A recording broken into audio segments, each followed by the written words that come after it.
Whoa, dude! I've been on YouTube for a year now? So, did my life change with under 500 subscribers?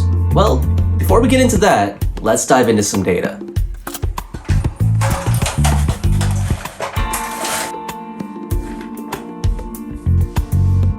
Yup, I guess it's my turn to make one of these videos. First, let's take a look at the bigger picture. In my first year, I got 116,200 views, 3,400 watch hours, and 254 subscribers. Starting around 2014 or 2015, I wanted to try my hand at YouTube, but I was always too busy and too tired. The opportunity to finally start my channel came in April 2024, when I was no longer working a 9-to-5 job. As for the topic, well, I was already spending so much of my spare time gaming, I thought I'd just turn on a camera and a mic while playing. How hard could it be? Well, it turns out not that easy. The most frustrating thing I've encountered with YouTube is the difficulty of finding a successful pattern. With most things in life, you find what works and you can repeat what works and it will keep working again for the most part. Whether you're learning how to cook, draw, or lose weight, there's usually a pattern that will bring good results if you can stick to it. Not necessarily true with YouTube. Let's dig in. First of all, YouTube Shorts. For a lot of newcomers to YouTube, like myself, Shorts are one of the few vehicles to realistically grow a subscriber base. Unlike the hyper-competitive video algorithm, the Shorts feed requires an endless stream of content, and therefore even the smallest creator has a chance to gain thousands of views in the feed. At first, I really didn't get Shorts, but I finally found some traction with short guides for the popular game Genshin Impact. I thought I'd finally found an audience and a way to grow my channel. But even after finding what I thought was a successful template, there's still videos in the series that tank for no apparent reason. And the numbers aren't always very consistent. For example, my short on how to build Farina got just under 20,000 views and 60 subscribers, with over 4,500 likes. The next short in the series on Xianyun got just under 13,000 views, 21 subscribers, and over 2,300 likes. You might think, well, that's not that big a difference. Maybe Farina is just a more popular character than Xianyun. But then we have the short on Veressa, which only got around 2,400 views, over 100 likes, and only 1 subscriber, which seems like a huge variance compared to the other two.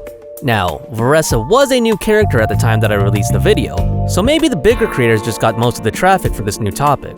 Anyways, just very discouraging for a small creator to think they found a successful pattern and then have that thesis invalidated. Thankfully, I didn't give up on the series, and the next short in that series got over 30,000 views, 19 subscribers, and almost 2,000 likes. One other thing that I found interesting about shorts is that often my lowest effort shorts got me the best results. So there's definitely a much different audience for shorts versus videos. Long-term videos are something that I'm struggling even more with, and I still feel like I haven't found any sort of pattern of success. Oftentimes, there'll be an outlier within a series that performs far more successfully than other videos within the same series, or even the same game. First, let's look at my reaction to the Kingdom Come Deliverance 2 trailer that came out in spring of 2024. That was my first video that saw any kind of success. At the time, I had less than 10 subscribers, and the video ended up getting over 1,000 views, around 130 watch hours, and 5 subscribers. Since the game didn't end up coming out until 2025, in the meantime I tried to capitalize on that by playing the game Mountain Blade 2 Bannerlord. I released 2 episodes, which basically resulted in nothing. And now that the game has come out, and I've been releasing more videos about it, I'm finding that the results vary wildly. Some of the videos get hundreds of views and a decent amount of watch time for a channel of my size.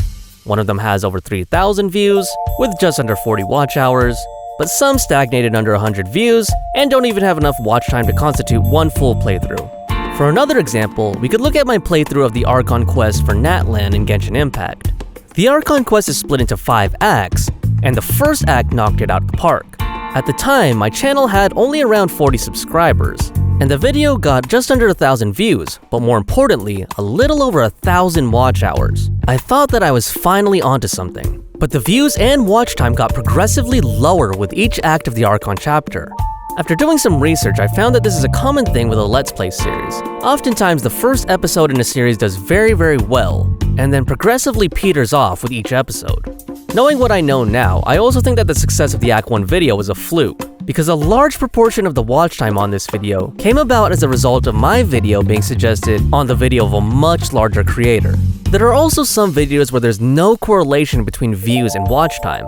For example, my Tour de Inferno video for Zenless Zone Zero has just under 100 watch hours, but not even 100 views. And that about sums up my biggest frustration with YouTube. But I've also learned some valuable lessons in regards to the YouTube algorithm. One of those things is the value of evergreen videos. I actually unintentionally made an evergreen video when I made a video about what happens when you shut off the Enclave radio in Fallout 4 during the Black Devil quest. I did not intend the video to be a walkthrough, but the video has accumulated views and watch time and even a few subscribers over time, as a result of people searching for a video to see what happens when you shut down the Enclave radio station. And I'm already seeing that trend arising in my video about how to get a gun in the early game in Kingdom Come Deliverance 2. And I'm hoping that my Genshin short guides will have the same evergreen results. The other lesson I've learned on YouTube is about the importance of SEO, particularly when it comes to trending topics and current events.